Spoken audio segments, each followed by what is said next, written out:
Internet आजभोलि यस्तो चिज भइसकेको छ कि जहाँ हामीले 5 देखि 10 घण्टा दैनिक बिताइरहेका हुन्छौँ। इन्टरनेटले हाम्रो जिन्दगीलाई धेरै सजिलो बनाएको छ। इन्टरनेटलाई हामीले अहिले धेरैमा प्रयोग गर्न थालेका छौँ। एक क्लिकमा खाना, सपिङ, डाक्टर अपोइन्टमेन्टदेखि लगेर कामहरू समेत इन्टरनेटदेखि नै गर्न थालेका छौँ। के तपाईँलाई थाहा छ हामीले प्रयोग गर्ने इन्टरनेट भनेको 100% मा मात्र 5% हो। बाँकीको 95%लाई भने इजिली एक्सेस गर्न सक्दैनौँ र जसलाई डार्क वेब भनेर नाम पनि दिएको छ।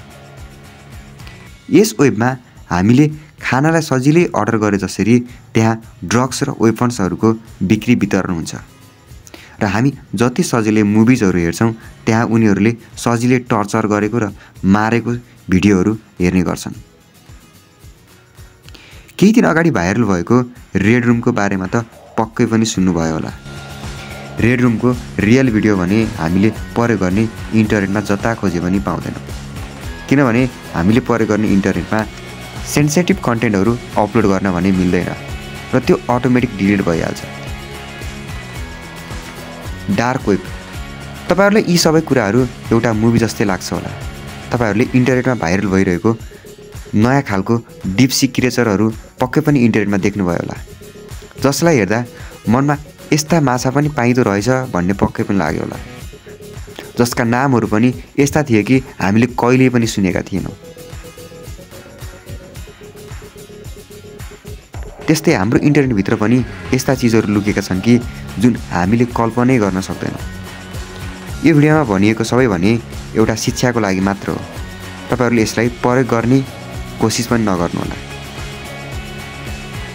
किनभने यो वेब भने हाम्रो लागि भने पक्कै बनेको छैन। Please do not try this at your home. हामीले प्रयोग गरिरहेको इन्टरनेट 3 भागमा डिभाइड छ। एउटा सर्फेस वेब, डिप वेब अनि डार्क वेब। तपाईँहरूले यसलाई समुद्रसँग तुलना गर्न सक्नुहुन्छ।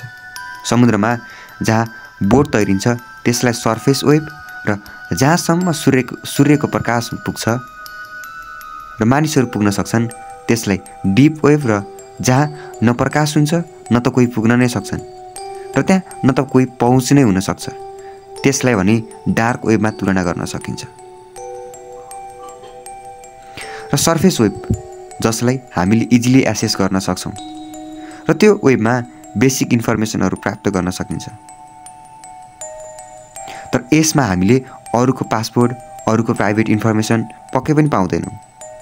तर डार्क वेब यस्तो चिज हो जहाँ अनइथिकल, इथिकल, लेगल र इलेगलदेखि लगेर सबै कार्यहरू गर्ने गरिन्छ। तपाईँहरूले करोडौँमा मानिसको छालाको ज्याकेट बिक्री भएको भने त पक्कै पनि सुन्नुभएको होला। यस्तो चिज भने हामीले चलाउने सर्फेस वेबबाट भने सजिलै बिक्री वितरण भन्ने हुँदैन र यस्ता चिजहरू डार्क वेबमा सजिलै पाइने गरेको भनेर पनि भनिन्छ। हामीले कुनै पनि चिज गुगलमा सर्च गर्दा भने अन्त्यमा .com हान्ने गर्छौँ र त्यस्तै डार्क वेबमा भने .onion-बाट इन हुने भन्ने भनिएको छ। डार्क वेब जहाँ स्पेसल राउटिङ जसलाई टर द अनियन राउटर भन्ने गरिन्छ, यसलाई भने हाम्रो सर्च इन्जिनमा सर्च गरेर खोल्न भने सक्दैनौँ। डार्क वेब जहाँ इलिगल सामानहरू बेचबिखन हुन्छ, त्यहाँ हामीले कुनै सामान खरिद गर्दा क्रेडिट कार्ड युज गरे जस्तै क्रिप्टो करेन्सीको प्रयोग गर्ने गरिन्छ र आजभोलि यसलाई मानिसहरूले प्राइभेट सेक्युरिटीको लागि पनि युज गर्ने गरेको पाइएको छ। यसका बेफाइदाहरूको कुरा गर्दा तपाईँले आजभोलि सामाजिक सञ्जालमा कुनै पनि फ्रड स्क्याम हुन्छ भने नर्मली तपाईँहरू पुलिस स्टेसन गएर रिपोर्ट लेखाउनुहुन्छ होला। तर यदि तपाईँले पहिला नै युज गर्ने वेब इलिगल छ अनि पहिला नै इलिगल कार्य गर्नुभएको छ भने र त्यहाँ फ्रड हुन्छ भने अनि स्क्याम हुन्छ भने कहाँ गएर रिपोर्ट लेखाउनुहुन्छ त? यस्तै अनेक बेफाइदाहरू छन् जसलाई भने भनेर साध्य छैन।